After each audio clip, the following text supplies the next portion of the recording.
Jungle.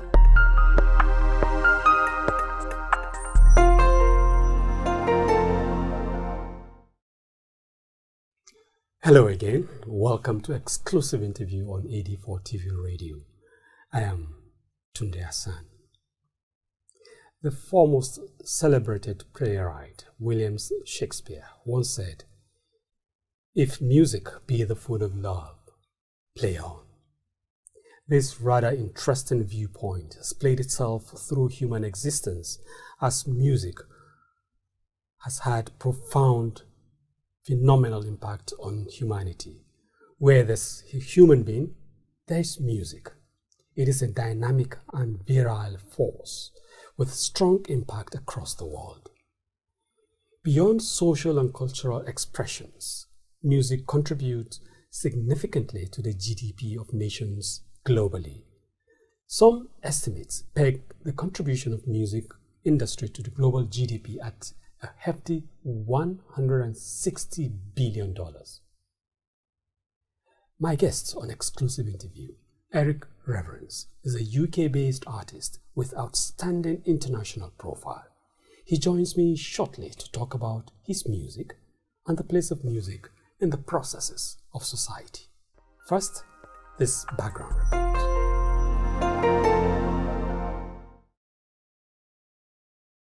Music is one of the primal and fundamental aspects of human culture.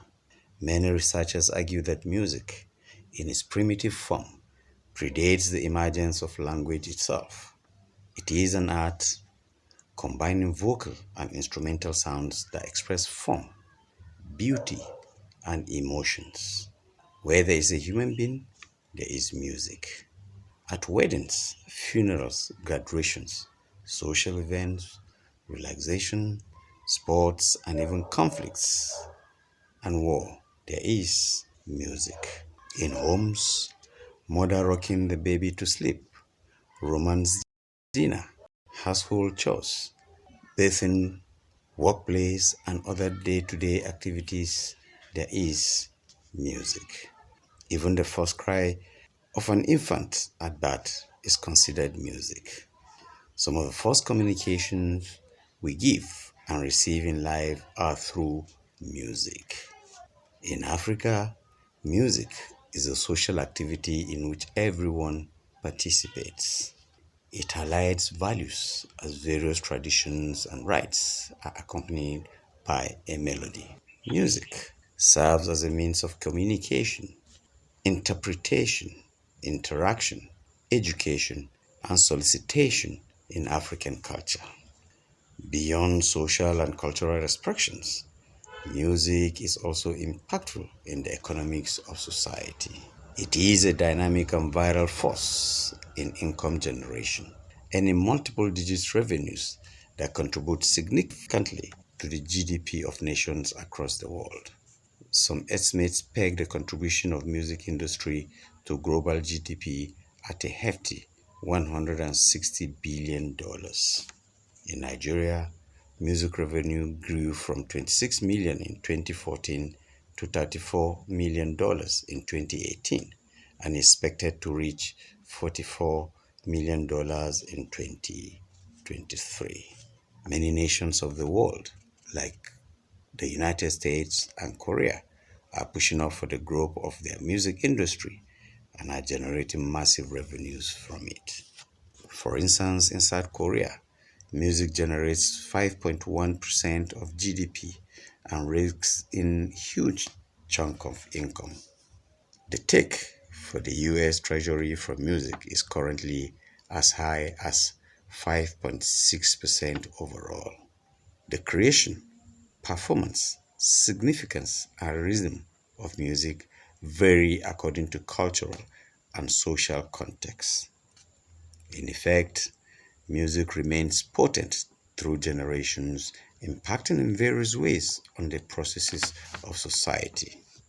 To Talk Music is an award-winning international faith-based artist to share insights on the role of music in today's contemporary work.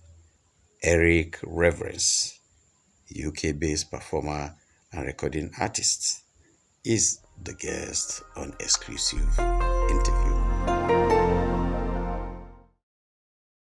You're welcome to Nigeria. Thank you. Thank you. Let's start from the decision to come to Nigeria. What triggered that? Wow. Thank you for that. Nigeria has been, even from my college days and secondary school days in the UK, I've always had this connection with Nigerians. Most of my close friends, family members are Nigerians. And musically, I see Nigeria as the mother, and not just in Africa, but globally, how Nigerian music has influenced, some of the great artists. To talk about the Christian and gospel, the Sinach, the significant impact that she has made. And she definitely resonates with me, she's someone I see as role model. And during the COVID, the lockdown, it opened my eyes. A lot of the social injustice and what our fellow Black people were going through. And I had to really think deep, because I've done a lot of things in the West, UK, USA, and just name it. And I just felt like, regardless of what you do, you always feel like an inferior, and this really saddened me. Not that something I wasn't aware of, but it was exposed a lot during the whole COVID and COVID-19 and lockdown. So I really had to look within myself and just think deeper. Say that no, it is time. It's time to really, you hear a lot of sayings that we need to go back home. We need to do things back home. And to me, it just hit the nail there. And my whole concept thinking just changed. And as I said, that there was nowhere I could start. Yes, I'm from Ghana. I was born there, but Nigeria is the place, to start. And this is the reason why I'm here. Thank you. You're welcome to Nigeria. Thank you. You have Ghanaian roots. Yes. I won't ask you why you didn't start from Ghana, because anywhere in Africa is Africa. Yes. But I will ask you this, Eric Reverence. I know a lot of the names from Ghana, Kofo and the rest of them, Kwame. Why the Reverence? Very interesting question, actually, and I'll do my best to explain why. So, my maybe not why. Yeah. Where did you plug Reverence from? Okay, so because I started, music is something that we started. My family, my mom was a choir leader in the Methodist Church, both in Ghana when she went to the UK. So she got me involved when I arrived in the UK from Canada at the age of 14, and I was a drummer boy basically, but she got me into the singing, the choir, and from there one thing developed to the other. And so, just to cut the story short, when I stepped to become a professional artist, that's what you have to say, I wanted to choose a name that had nothing to do with me. Just wanted to choose a name that just reflects God, the nature of God, the character of God, and reverence. And the funny thing is, I made a list of 10 names. And out of all the 10 names that I've made, I shared it across my close networks. And each one of them, 3 of them came with reverence. Okay, well, this must be divine then. But so it started as a group, just reverence. But every single time I went to an event, I'll put reverence there. But for some reason, the host or the presenter or whoever it is will say, "We now welcome Eric Reverence." And I'm like, no. My name is not Eric Reverence. You can clearly see there's Reverence, but this happens so many times at various events. And I said, you know what? If that's what I'm going to be associated with, then why not? Maybe it's a brand that is starting on its own. And I must say that I've not regretted that, Well, good to hear that. Thank you. Eric Reverence stuck to you. That's and right. now you're stuck with it. That's right. And it's taking you to places. As an artist, I'm aware that you've had tours in several places, Latvia, the UK, That's right. United States. That's right. In terms of your movement around as an international, and you also pitched your tent in gospel music. That's right. Yeah. How has it been? Gospel music and plying your trade across borders. It's since everything has been a journey. There's been obstacles along the way. There's been good times, and there have been some bad times as well. And I believe that with every progression, there has to be a sacrifice. There has to be a setback. So it's been great. At the same time, there's a cost involved in a lot of things as well. And that's one thing that I believe that it's not a quick fix. If I can say something, it's not a quick fix. It's a long term.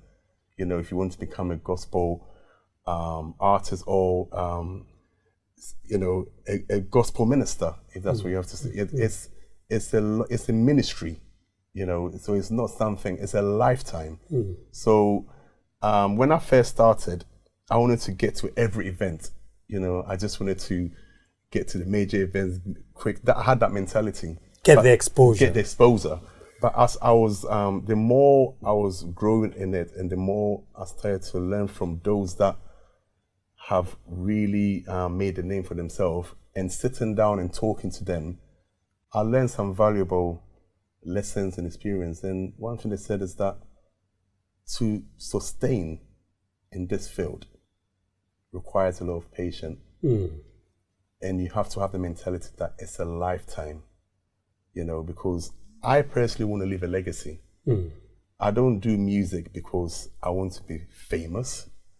I do music because I want to leave a legacy because of how my upbringing was, and being told that you were worthless, nothing good will ever come out of you. And I believe there are thousands and millions of young people like myself who are probably going through the same thing I went through. Let me just pull something out of that comment.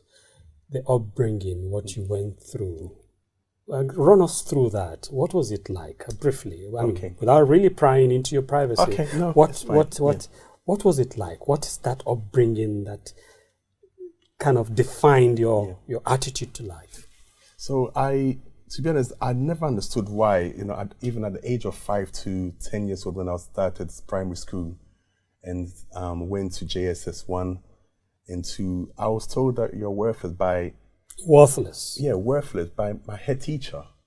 And I never understood why, as a young kid being told that. I processed it and actually believed it, because if you're hearing it from someone that is high above, then as a young child that I was, that's how I processed it. So I now had the opportunity to go to Canada to go and stay with my biological dad and my stepmom, and that was like the biggest breakthrough. At that young age, going abroad was like heaven. And Canada, as we know, it's a first world country. But I experienced the most horrific and physical and emotional abuse. Mostly started from my stepmother, who, because I was the only son to my dad, and she had girls. And for some reason, at the age of 12, she felt that if the worst was to happen, obviously I would be the natural heir of my dad's inheritance and so forth. Estate. So she tried everything to make my dad dislike me. And it happened? It happened. They will lock me in the room for 2 days, me and my sister, without no food. And part of surviving was to go out to the malls, supermarkets, to steal. And when I went to school, I'll be eating from leftovers from my, and this is Canada, this is first world country. And you can imagine in winter time as well, the same clothes that we brought from Ghana for 2 years were the same clothes that we wore. She shaved my sister's hair in the middle of winter, shaved everything off, and she had to go to school in cold, extreme weather. So beatings and it was The good thing is you lived through it. Yes. You lived through it. You survived it, That's and right. here you are. That's right. That's right. That's Very right. fantastic story, like inspirational. How did you handle it? I had to, because there was a stage where I was actually going to commit suicide, because we lived on the 19th apartment floor. Because I just thought you to wanted myself, to jump down from the 19th I thought to floor. myself, I've been up in Ghana. I was told you're worthless, and I've now come into a place where I was looking for love, but I've actually received the opposite. So I internalized it, you know. But the only thing that stopped me, I always had this hope, this thing that was saying that, Eric, there's plans for you. And part of it was also, if I did it, then was my sister going to? So to cut the story short, my mom was in the UK, she sensed that something was not right. And she invited us, and this is where we said everything to her, and she filed straight away with the UK. A custody thing. That's right. And within 6 months, we were able to get a stay. And here I am, you know. But obviously, I still had to go through a lot of unforgiveness and hatred towards my dad. And that was a stumbling block in moving forward. You said that was suggesting that you no longer hold that grudge against your dad. No, yeah. Because when I let go, it was a process, a long process. It took time, forgave him. And he also accepted, you know, he came to the realization of what my stepmom was doing. And, you know, genuinely said sorry. Where is he now? He's based in Ghana. Well, he travels to Canada and Ghana. Okay. Yeah, so what's the connection you have with him? we are fine.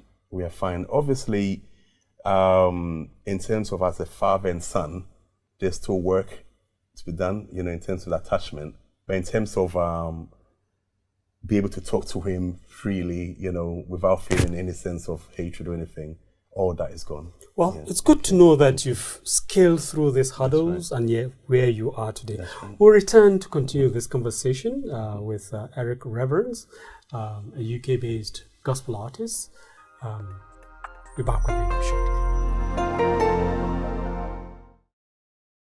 AD4 TV Radio, with focus on education with emphasis on research and innovation, science and technology, women and girl child education, children, health, youth and sports, socio-political and economic reforms, security, environment, entrepreneurship, and entertainment. Will give you information at your fingertips. Learn on the go. Follow AD4 TV Radio on Facebook, Twitter, LinkedIn, Instagram, and YouTube. AD4 TV Radio, reliable and credible. We love you, AD4 TV Radio. You're welcome back. Exclusive interview on AD4 TV Radio, and my guest is Eric Reverence, UK-based gospel artist, reconnecting, so to speak, with Africa, and we're glad to be hosting you on this platform. Thank you. I asked you earlier what triggered your desire to reconnect. You talked about a few things, including the way the general perception of, this skin tone. Yeah. And that also led to realization that you need to be back to your roots. That's right. That's right. In doing that, I also want to know how it is like to ply your trade in an environment that is racist, that segregates, that also compromises the true essence of humanity. And you are talking about UK, right? UK, Okay. in Oh, UK, in for the the Western world That's generally. right. Because I know you've had tours in, including Latvia. Yes. That's yes. somewhere in Eastern Europe. That's right. Yeah, yeah. I must say that I never really experienced any form of discrimination when I went to Latvia. In fact, the people were really, really nice. Where I've been to other places, as where I remember some point in the UK, in Kent, Canterbury actually, where the kids would just stop and look at you like they've never seen a black person. I remember one time I was walking down and a young kid who was about 7 or 8 said, "Black monkey, hey monkey." I was like, whoa. In this time we still think like that. This is, and obviously if you can hear that child saying that, it must come from the parents or, someone older. Because there's no way a young child would just say that unless they've heard it, from. So I think for me, from what I've been through and to overcome that, I've learned to really stay positive in everything I do. So even though I go through obstacles, my eyes is fixed on the goal. And so, yes, I may go through obstacles, but my eyes is constantly fixed on the goal. And that's what keeps me going. Okay. Yeah. I'm talking about focusing on the goal. From my readings into your background, you've done exceedingly well as a gospel artist. How really has it been? Let it not be from you. I'm from let me hear from you as an artist. How has it been? Are you where you want to be at this stage of your career? I know you've also received quite a number of awards. I've gone through a number of them. Yeah. Yes. How has it been? I think, and again, I mentioned before that it's a lifetime. So if I look back to 2009, when I stepped into the whole professional scene, to now, there's been huge progression. Now, was it a straightforward? We're talking about some 10, 11 years. Yeah. Was it a straightforward thing? No. There were some serious setbacks, and some of them, again, was finances, because even to raise money to do an album, you can try and cut short corners, but if you want to get to the industry standard, you have to do things properly. And it costs money. So I had to learn through doing things cheap and rather taking my time, save the money, and do it properly. So I went through all that process, and also some personal challenges as well, where people that you trust were envious of, my progression. And I never understood why, because I'm always someone that is an encourager, I'm a motivator. I'm actually more excited when someone is making it more than even myself. And that's always been my nature. And so I'm always willing to push people, especially young people, to really thrive and achieve their dreams. So I went through a process also where people that I trusted, people I've known for many years, were envious of me and tried to sabotage or destroy my plans and so forth. But because I've from my background and how I've overcome, even at the point of committing suicide, what else can go wrong? What else? So no matter what hits me, I may fall, I rise up 4 times higher. That's the spirit. That's the spirit. Now, you are here, you've gotten to this stage. Just tell me, in between this 11, 10 years of going professional, what have been your highs and your lows? Okay. Your highest moment. Let's start from the positive. Thank you. So, obviously the awards that, I've won multiple awards, and I think the one that really sticks to me is the humanitarian awards one, because it's something that I've been involved for within that 11 years, always doing things for the less privileged and organizing events or raising funds. And the biggest one was the Believe Project. Was during the COVID time. And where was this held? It was basically an online thing. So a vision came in my mind of how can we bring hope in this time that we're in. People were dying, people have lost their jobs. There was it affected everywhere globally. So the vision came in mind about getting musical artists from all over the world to do a song that I wrote and involve 60 musical artists from all over the world, all the continent, Asia, Caribbean, all of them came together. Even though lockdown, a lot of them was closed, they used their phones to record, they send the materials to the producer. I was in South Africa, and he put everything together. I was sleeping, and because of the time zones, I was managing different time zones. So I was not even sleeping, because when you want to sleep, another person is waking up.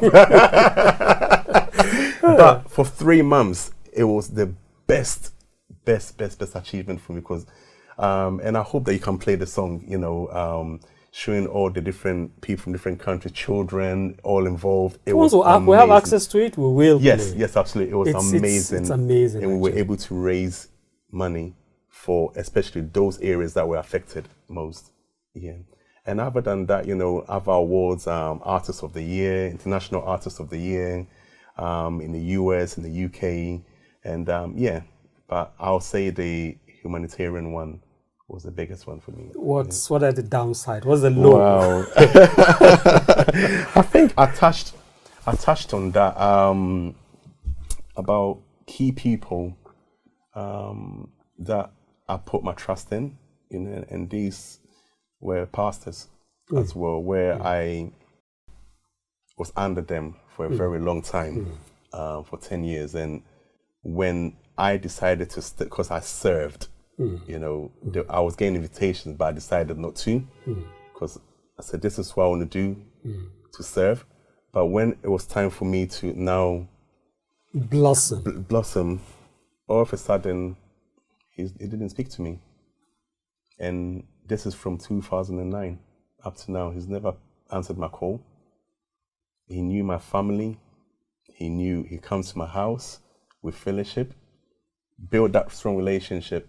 And that was a huge knockdown, because when you trust someone and you trust your family to this person, and for him to just cut you out like you didn't even exist, it kind of brought me back to when I was in Canada, but I'm thinking, God, why is it that it's not like I've done something to anyone? All I'm trying to do is just do good. But then the more I try to do good, people want to do bad. I just didn't understand. Well, I'm not going to ask you whether you provoked that kind of reaction from him, because clearly you've moved on. Yeah. And that's the important thing. Absolutely. In moving on, you're still wanting to encourage and motivate and inspire other people. Absolutely. Coming into Africa, starting from Nigeria, possibly ending up also in Ghana. Oh, absolutely. It's definitely, I've got a 5-year plan, so even though I'm starting here, I'm thinking Ghana, South Africa, Kenya, Tanzania are all part of it's going to be part of the journey. Okay. What do you plan on doing here in Nigeria? So, and for how long will you be staying? Okay, so in and out, maybe. I'm here for 2 weeks. I've been here for 6 days. I'm here for 2 weeks. For 2 weeks more to go. My aim is just to connect. First of all, it's important for me to connect with the. Are you achieving that? I believe so. Yeah, I believe coming here as well, and with the whole media aspect, the opportunity that you provided for me to share my story. It's a good place to start with, So that is the plan for now, and then the aim is to do projects with young people, especially confidence building, self-belief, So that is one of my prime. So when I come next year, I'll be working with different, whether in schools or sometimes in colleges as well, just to, let's just talk. Let's share. Expand and not talk. A lot of young people, and it could be also cultural reasons, may keep things to themselves.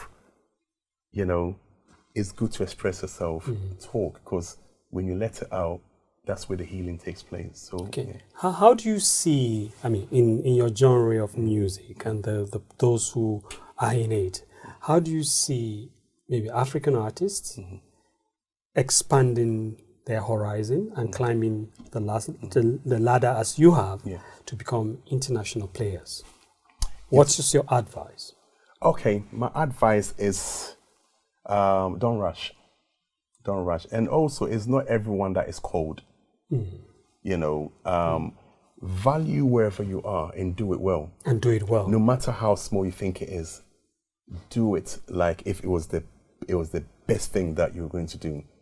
And when you do that well, something will open for you.